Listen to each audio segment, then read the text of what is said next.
Hello, game theorists. So I just finished playing the North Korea game in class. So before I go into the analysis, I'd like to explain how this captures the standoff between the US and North Korea. So both sides want the other one to back down.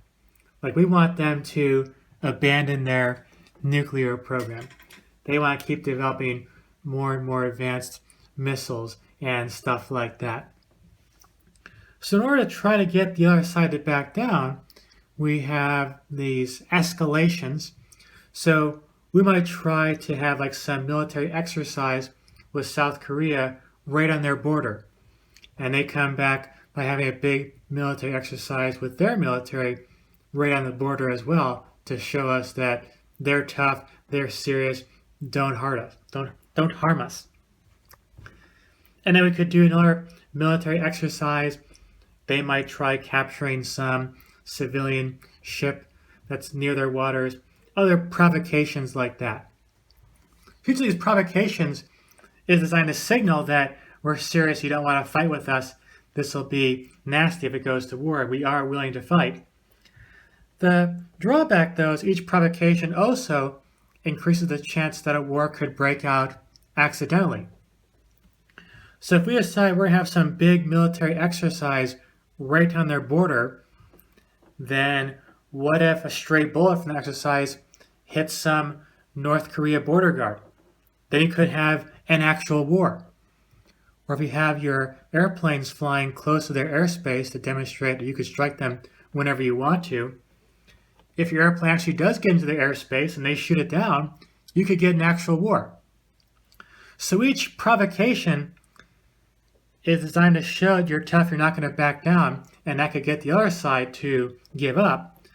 Each provocation could also, though, increase the chance of a nuclear war breaking out. That's how a game is designed. If you pick a higher number, you might outbid the other side, effectively get them to back down. If you're both picking high numbers, though, there's a pretty good chance that you lose 10,000, nuclear war breaks out. So I did the randomization for you guys with your numbers you picked. Fortunately, there are no nuclear wars breaking out in class, but you can see how it could easily happen in this situation.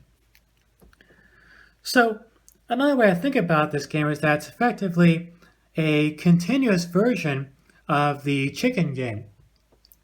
So recall it, the chicken game is where you drive your cars toward each other, and the chicken, the cowardly one, is the one who swerves first. The one who's brave keeps going straight, and they get all the glory. So you try to show you're tough by saying you're going to drive straight no matter what. Kind of like some escalation, some military exercise in a North Korea game. Trying to show you're tough, you mean business. So instead of driving straight or swerving, your options are picking a high number or picking a low number. Picking a low number is cautious, like swerving in the chicken game indicates a more cautious approach. Driving straight in the chicken game is a riskier approach, but one that can bring glory and victory. Just like picking a high number in a North Korea game could bring you glory and victory, though at a great risk. So that's the intuition behind the game and how it captures the situation there. Now let's go do some analysis. So we have two players, I'll say Team 1 and Team 2.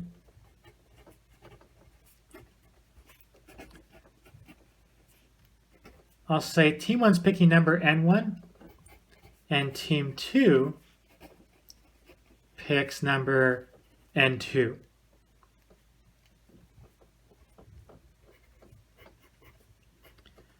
So Team 1's payoff is pi 1.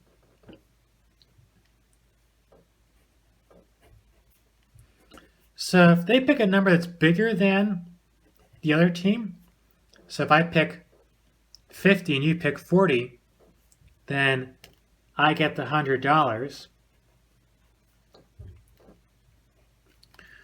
However, there's also this risk of a nuclear war. So the lower number, in this case N2, was the percent chance of a nuclear war. So how do we model that? Well, we lose 10,000 if a war breaks out. I should have made more space. And I weight that outcome by its probability. How likely is it that a nuclear war happens? So a lower number is N2 here. So N2, to put into probabilities, is a percent right now. We have to divide by 100. So the lower number is, let's go back to my example. If I pick 50 and you pick 40, I get the $100. The lower number, 40, is the percent chance that we get a nuclear war. So 40% chance of nuclear war. Probability 40 over 100, which is 0.4.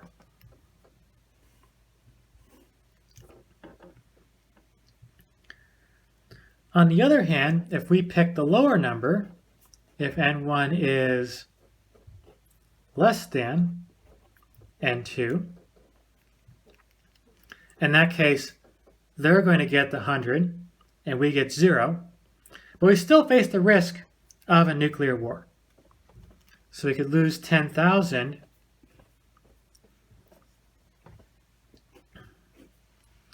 and the probability of that happening is going to be the lower of the two numbers. In this case, we picked the lower number. So like we picked 20 and they picked 45.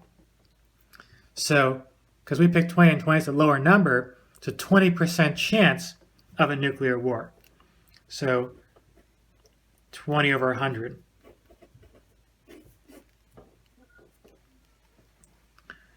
To be complete, the game description should have provided what happens if there's a tie. So I'll just add that. Let's say there's a tie, then we divide the 100 equally, so we get 50. But we still face that risk of a nuclear war.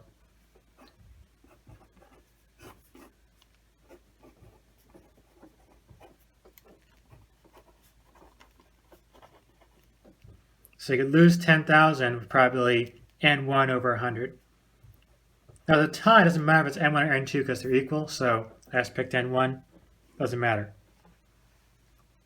So those are the payoffs.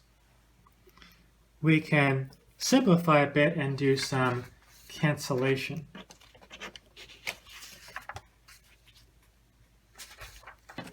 So for cancellation, these zeros cancel out, and these ones also cancel out, and those cancel out. So here's what you get.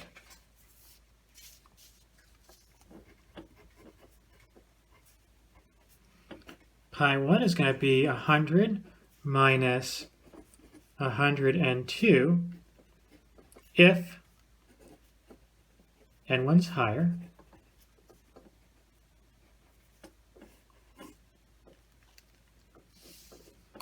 if N1 is lower, then it's just going to be minus 101.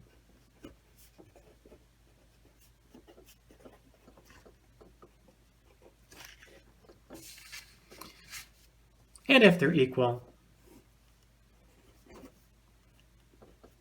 it'll be this. 50 minus 100 and 1.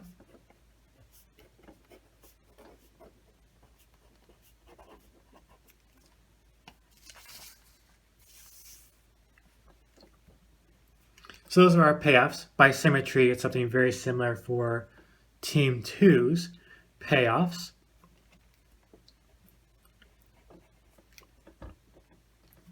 So where do we go from here? Well, I'll start by looking at a couple of possibilities you may have considered before I show you what the Nash equilibria are. So what if both teams pick 0? Is that a Nash equilibrium? So go ahead and pause the video here and think about that before you press play. Is that a Nash equilibrium or is it not a Nash equilibrium? So pause until you think you have the answer. Press play to find out if you're right. So it turns out that this is not a Nash equilibrium.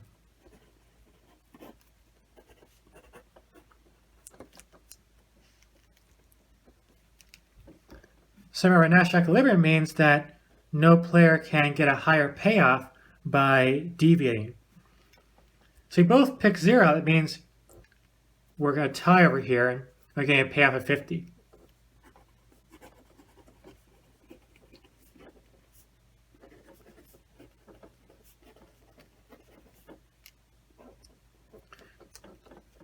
But if I switch to playing anything above 0, I pick, say, 7, anything positive, then I get the $100 for myself at 0 risk.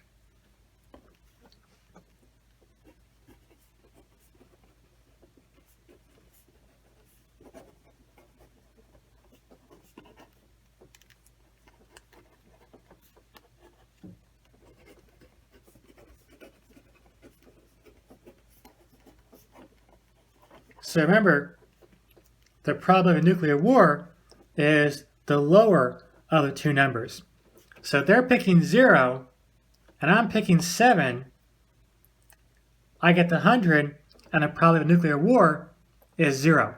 So I'm getting $100 with total safety. So if one player can switch strategies and get a higher payoff, it's not a Nash equilibrium. So you rule out that case, both teams picking 0, not an equilibrium. All right, so what about if both teams pick 100?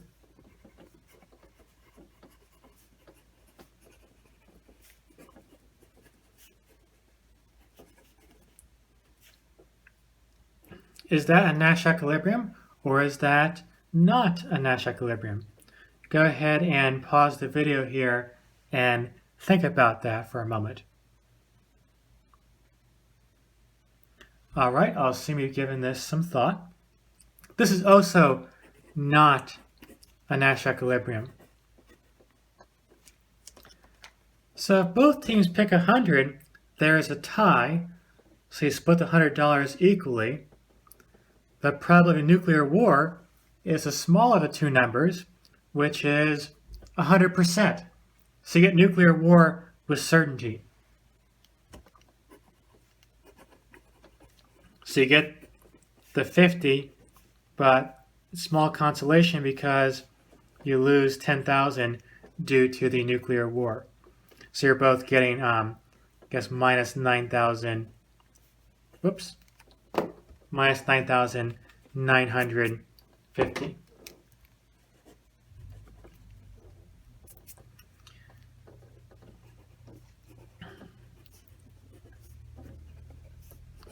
But if you switch strategies and pick 0 instead, what's your payoff? It's going to be 0. So if you're picking 0 and they're picking 100, they get the $100. The probability of a nuclear war is the smaller number, in this case 0, so that means there's definitely not going to be a nuclear war. So you don't win the $100, but you don't get a nuclear war, you get a payoff of 0. That's better than this scenario. So you can switch strategies and get yourself a higher payoff.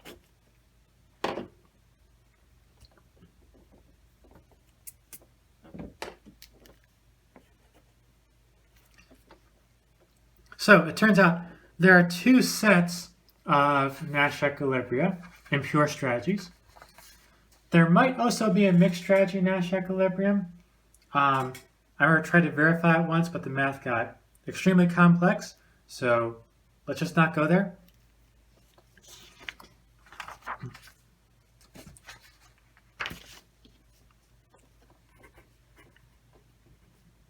So one Nash equilibrium is that Team 1 is going to be greater than or equal to 1, and Team 2 picks 0. So why does that work?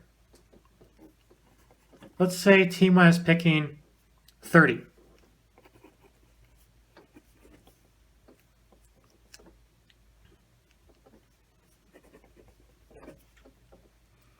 So that means that Team 1 gets $100.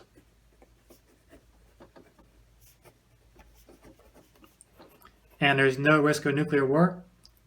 Risk of nuclear war is the smaller of the two numbers, which is 0 in this case, so 0%.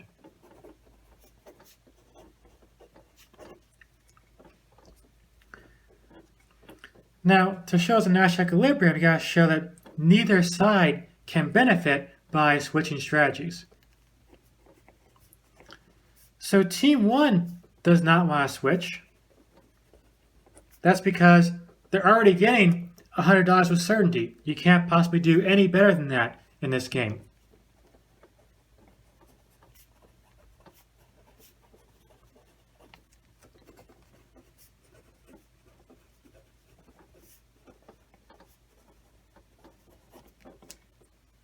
Now Team 2 also does not want to switch.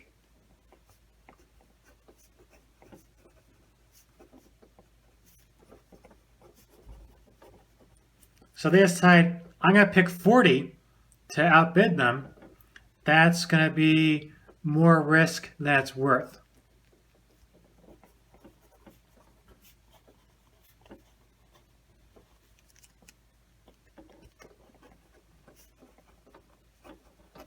So what would their expected payoff be? Well, if you're outbidding the other side, but they're picking 30, your expected payoff is 100 minus 3,000. 30 times 100 is 3,000. So 100 minus 3,000 in expected value would be minus 2,900.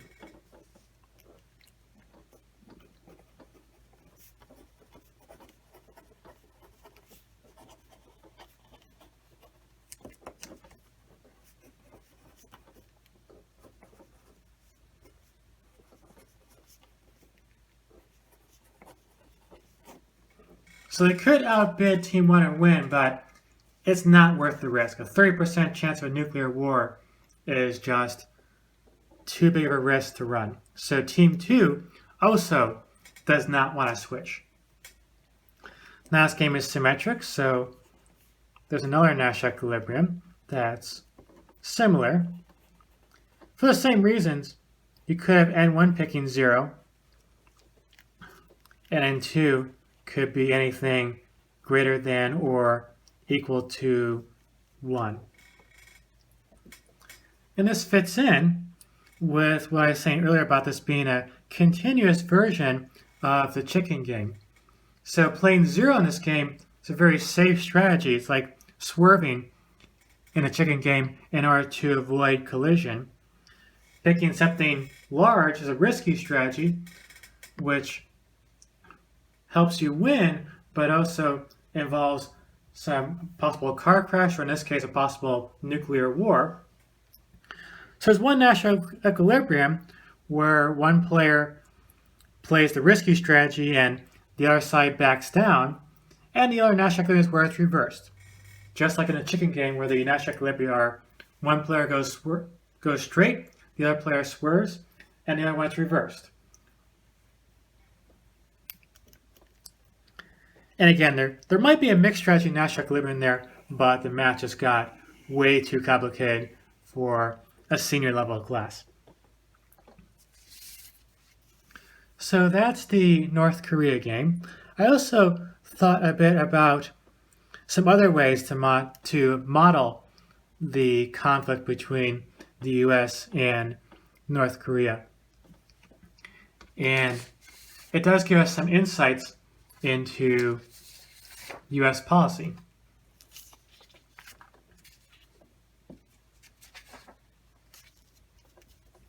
So one question I've been wondering about was, why does the US have troops stationed in South Korea?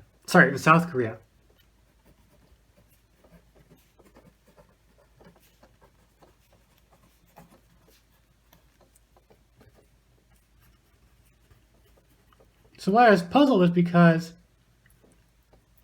any war that breaks out is not going to be fought with guns. It's going to be fought with missiles and bombs, and the troops there are basically just targets for North Korean weapons. You're not going to shoot down a nuclear weapon. It doesn't work that way. So it might seem at first that the US is just putting troops in harm's way, and it doesn't make a lot of sense at first glance to have troops stationed in South Korea. If we're going to try to protect them, we should do that with missiles, not with troops who are, again, basically as targets. However, with game theory and C, there actually is some logic to what we're doing.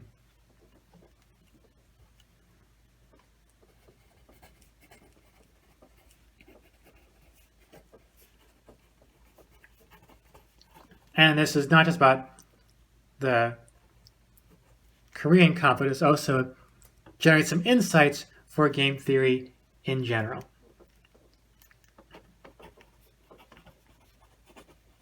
So a model is a very simple sequential game.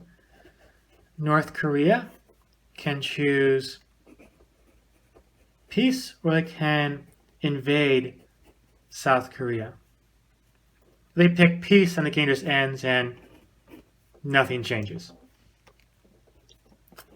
If they attack, well, you know they have a really powerful military and South Korea be outmatched. The main question is, does the US want to get involved, or do you want to just let South Korea fall?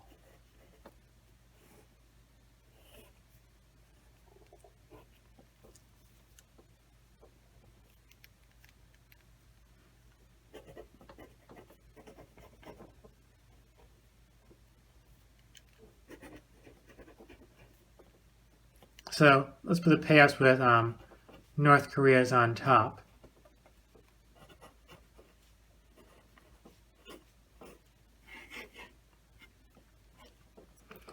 So what happens there? Well, let's see, if North Korea conquers South Korea successfully without any resistance from the US, they're going to get a lot of economic resources. That's going to help out their struggling economy tremendously.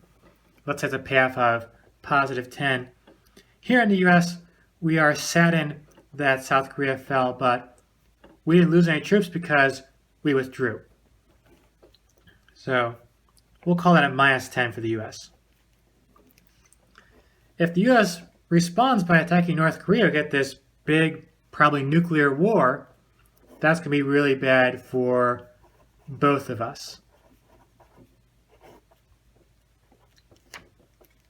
Let's call it minus 1,000. So it's a sequential game. Let's use rollback. So US payoffs from the bottom, and US is moving last here. So we pick peace, we get minus 10. If we attack, we get minus 1,000, so peace sounds better. If North Korea then knows that the US will not retaliate, then they can attack because they know this will be the outcome, and they'll get a payoff of positive 10. That beats getting 0. So things look rather bleak for South Korea if the US withdrew its troops. Possible objection, but isn't it even worse if we put our troops in harm's way and basically, again, just make them targets? Wouldn't that be even more awful than this outcome? Paradoxically, the answer is no.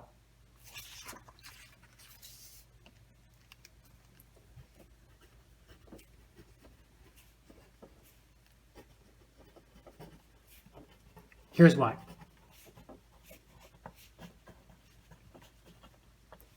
So the game is similar. We still have North Korea moving first, and they can choose peace, or they can attack. South Korea, again, payoffs are 0-0 if they pick peace.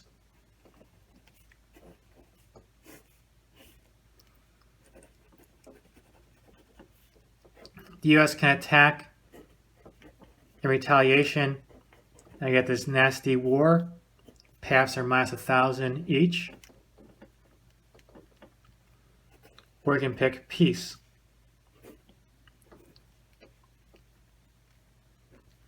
And North Korea conquers South Korea. They get positive 10 payoff.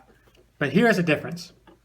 If we have troops in South Korea, then even if we don't retaliate, we still lose a lot of lives. I'm not quite sure how many troops we have over there. I think it's somewhere to tens of thousands.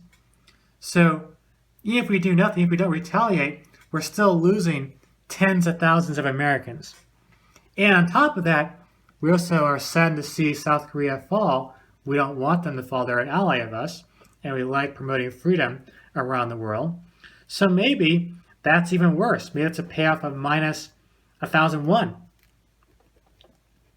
So either way, America loses a lot of troops, whether we attack, whether we don't, because we already have troops over there. In this case, though, we also see South Korea fall. We don't like that. If we fight, then maybe we beat back the attackers. So what's the outcome in this rollback? In this game, I should say. So US payoffs from the bottom. So it's better to get minus 1,000 than minus 1,001. So now we can say we will attack. North Korea, observing this, says, I'd rather pick peace and get 0 rather than minus 1,000. And there's the big paradox. So all I did was we had the US lower its own payoff. And the US, by lowering its own payoff, actually achieved a better outcome. How is that? We made this outcome so undesirable that now we can credibly threaten to retaliate against North Korea. Now the calculation is, we're losing a lot of lives anyways, we might as well fight you guys back. So now a threat to retaliate is credible, and North Korea, spooked by that, picks peace. So there's a paradox in game theory where sometimes you can get a better outcome by lowering your own payoff. This kind of reasoning also explains the communications between the US and North Korea and the escalation we had earlier.